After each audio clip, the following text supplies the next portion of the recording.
I know everyone has seen the commercials around Valentine's Day about all the things you can get your partner, like candies, flowers, or chocolates. But if you've ever wondered if you could make one of these on your own, you should consider trying chocolate-covered strawberries. There's 4 easy steps, which include washing and drying the strawberries, melting the chocolate, and dipping the berries into the chocolate. Your first step is to wash your strawberries. All you need is 1 pound of strawberries and a strainer, which is optional. If you decide to wash the berries with your hands, make sure you are extra careful to not tear the stem, because you'll need it later.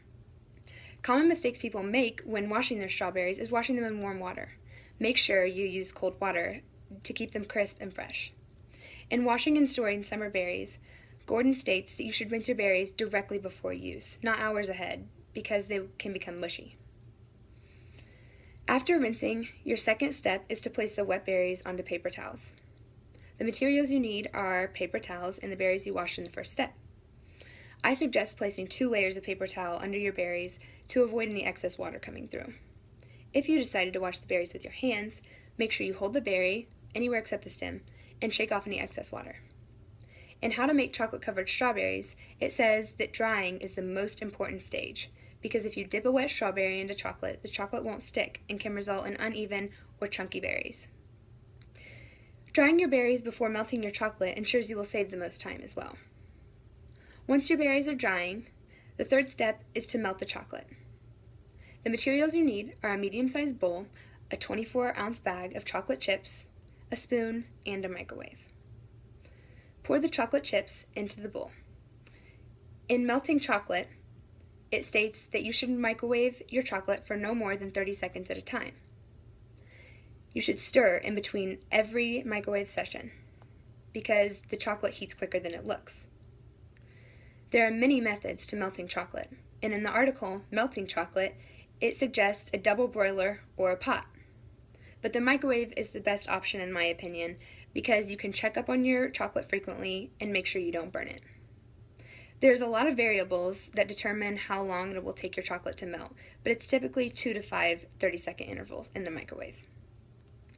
Next, your fourth step is to dip the berries into the chocolate. The materials you'll need are your melted chocolate, your washed and dried berries, and a plate. Grab the berry by the stem and hold the leaves up like this.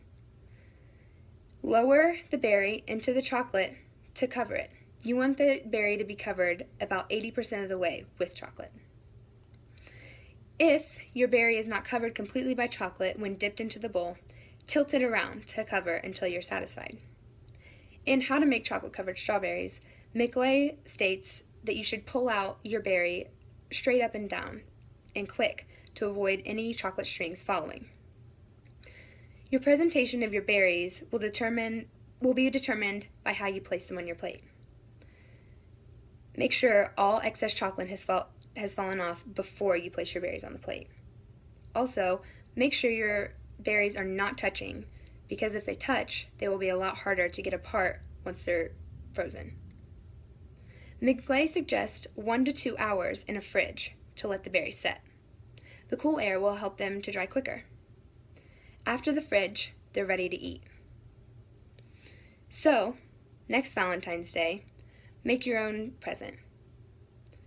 Chocolate-covered strawberries require few ingredients and take so little time, so they're definitely an ideal snack.